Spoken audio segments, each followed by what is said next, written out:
यहाँ पर आप देखिए मैंने खोला हुआ है मोस्टशिप टेक्नोलॉजी लिमिटेड का स्टॉक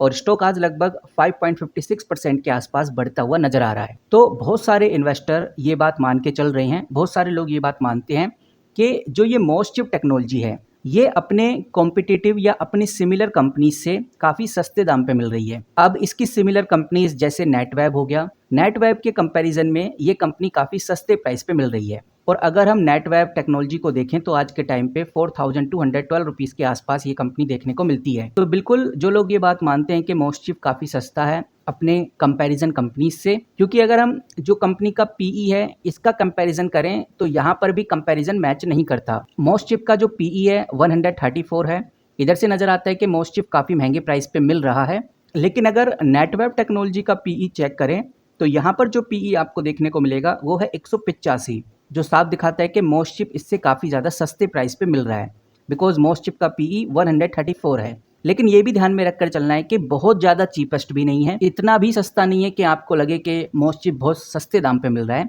बट हाँ कंपैरिजन के मामले में सस्ता है। लेकिन अगर मोस्टशिप टेक्नोलॉजी अपना प्रॉफिट मार्जिन बढ़ा दे तो ये जस्टिफाई हो सकता है कि वाकई में मोस्टशिप एक अच्छी कंपनी है, एक अच्छे प्राइस पे मिल रही है। बट वो जब भी होगा जब कंपनी अपने प्रॉफिट मार्जिन को बढ़ा दे। लेकिन अभी के लेवल पे जब प्रॉफिट मार्जिन इतने नहीं है मोस्टशिप में, तो हम कह सकते हैं कि अभी जो लेवल है वो थोड़ा रिस्की जोन में है। जो लोग एक्सपेक्टेशन रख रहे हैं मोस्टशिप को लेकर, अगर वो एक्सपेक्टेशन पे ही खरा नहीं उतरता तो फिर से मोस्टशिप में हमें डाउनफॉल देखने को मिलेगा। तो गाइज आज हम इसी बारे में बात करेंगे। आज हम मोस्टशिप टेक्नोलॉजी की डिटेल समझेंगे और जानेंगे कि भाई ओवरऑल चल क्या रहा है। जहां हमें देखने को मिलता है कि भाई सेमीकंडक्टर सेक्टर में काफ़ी ज़्यादा बूम आने वाला है, भारत में खासकर सेमीकंडक्टर को लेकर काफ़ी चर्चाएं हो रही हैं। और अगर इस सेमीकंडक्टर के दौर में मोस्टशिप अपने आप को एक अच्छे तरीके से पोजीशन कर लेता है तो फिर इस कंपनी से अच्छा और कोई कंपनी हमें देखने को नहीं मिलेगी। लेकिन गाइज ये बात भी ध्यान में रखनी चाहिए, जिस तरह से मोस्टशिप के हालात चल रहे हैं उन हालातों को देखकर ये बात श्योर नहीं हो पाती कि कंपनी को वाकई में आगे फायदे हो सकते हैं, क्योंकि जितना कंपटीशन सेमीकंडक्टर में बढ़ रहा है, एग्जीक्यूशन जितना बढ़ रहा है, टेक्नोलॉजी और पॉलिसीज को लेकर जो बातें चल रही हैं वहां पर मोस्टशिप को काफ़ी नए नए एक्शंस लेने पड़ेंगे। जितनी तेजी से इंडिया में सेमीकंडक्टर की डिमांड बढ़ रही है, और यूबीएस के रिपोर्ट के मुताबिक, यहाँ पर कोई इधर उधर वाली बातें नहीं है, यूबीएस के द्वारा ये रिपोर्ट पब्लिश की गई है कि सेमीकंडक्टर की डिमांड इंडिया में 2025 से लेकर 2030 तक अप्रोक्स 15% के सीजीआर से बढ़ेगी। और ये जो मार्केट साइज है 54 बिलियन से बढ़कर 100 या 110 बिलियन तक जा सकता है। ये एक बहुत बड़ा नंबर है। इसी नंबर को अचीव करने के लिए जो भारत सरकार है वो सेमीकंडक्टर मिशन भी चालू कर दिए हैं, और इस प्रोग्राम के तहत भारत सरकार ने जो भी दे सकती है भारत सरकार इन सेमीकंडक्टर कंपनीज को वो सब प्रोवाइड किया है, चाहे वो इंसेंटिव हो, चाहे वो टैक्स ब्रेक्स हो या इंफ्रास्ट्रक्चर सपोर्ट हो। जो सरकार दे सकती है, जो स्टेट गवर्नमेंट दे सकती है, सेमीकंडक्टर इलेक्ट्रॉनिक मैन्युफैक्चरिंग पॉलिसीज़ में जो भी बदलाव किए जा सकते हैं इंडस्ट्री के फेवर में, वो सब सरकार कर रही है। लेकिन यहाँ पर ये बात बहुत इंपॉर्टेंट हो जाती है कि सेमीकंडक्टर मैन्युफैक्चरिंग बहुत ही कैपिटल इंटेंसिव और टेक्निकली चैलेंजिंग वाला बिजनेस है, क्योंकि इसके अंदर जो प्रोसेस टेक्नोलॉजी है इसमें ज़्यादा खर्चा होता है, जिसमें ये पता लगाना कि कितने चिप सही बन रहे हैं, कितने फॉल्ट हो रहे हैं। ऊपर से जो सप्लाई चेन है, जैसे रॉ मटेरियल हो गया, गैसेस हो गए, केमिकल्स हो गए, एडवांस फैब्रिकेशन टूल हो गए, ये सब काफ़ी कॉम्प्लेक्स होते हैं और इस कॉम्प्लेक्सिटी को सिंप्लीफाई करने के लिए हर कंपनी सामने नहीं आती। तो इसीलिए ये बात निकल के सामने आती है कि हर कंपनी ये तो बता देती है कि हम सेमीकंडक्टर के ऊपर काम कर रहे हैं, हमारी टेक्नोलॉजी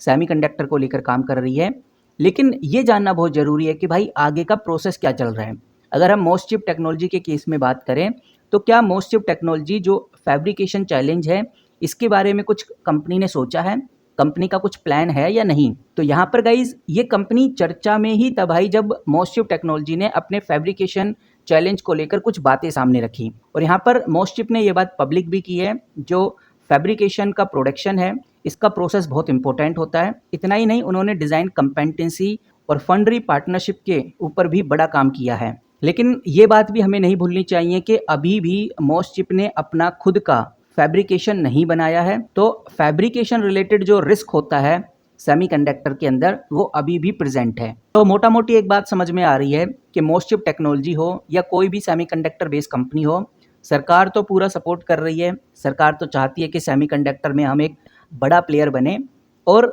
अभी तक मोस्टशिप टेक्नोलॉजी एक ऐसी कंपनी निकल के सामने आई है जो हर चीज़ को बखूबी निभा रही है। लेकिन अभी भी मोस्टशिप के अंदर भी कुछ बातें हैं जो पता होनी चाहिए, जैसे फैब्रिकेशन को लेकर मोस्टशिप ने अभी कोई ख़ास बयान नहीं दिया है। फैब्रिकेशन अभी मोस्टशिप नहीं बनाती, तो अभी भी जो रिस्क है वो अभी भी प्रेजेंट है, अभी भी उसको कम नहीं किया गया है। लेकिन मोस्टशिप में एक उम्मीद है इन्वेस्टर को, उम्मीद ये है कि भाई कंपनी एक अच्छा डिसीजन के ऊपर चल रही है और अगर ऐसा ही चलता रहा तो कंपनी धीरे धीरे अपने क्वार्टरली रिजल्ट को भी इम्प्रूव करेगी, क्योंकि कंपनी अपने क्वार्टरली रिजल्ट पर भी बड़ा फोकस कर रही है। इसी वजह से कुछ इन्वेस्टर्स का मानना है कि ये जो 281 रुपीज़ पे आपको देखने को मिल रही है कंपनी, इसका ग्रोथ 350 रुपीज़ 400 रुपीज़ तक जा सकता है और लॉन्ग टर्म में 500 और 1000 रुपीज़ तक भी जा सकता है। और ऐसा मैं यहाँ पर नहीं बोल रहा, ऐसा बड़े बड़े डायरेक्टर्स ने बोला है। जैसे अगर हम ICICI डायरेक्टर की रिपोर्ट के मुताबिक बात करें तो उन्होंने भी यही बोला है कि भाई मोस्टशिप के जो क्वार्टर 1 के रिजल्ट हैं वो उसमें अच्छी खासी ग्रोथ हुई है, 80 करोड़ के आसपास का ग्रोथ हमें देखने को मिला और लगभग 69% की ग्रोथ की है कंपनी ने इस बार, जो आप इधर रेवेन्यू में देख सकते हैं। नेट प्रॉफिट को लेकर भी उन्होंने बात की है, उनका मानना है कि नेट प्रॉफिट भी कंटिन्यूसली बढ़ा है और ये बढ़कर 3.98 करोड़ हुआ जो कि 4.9% के आसपास है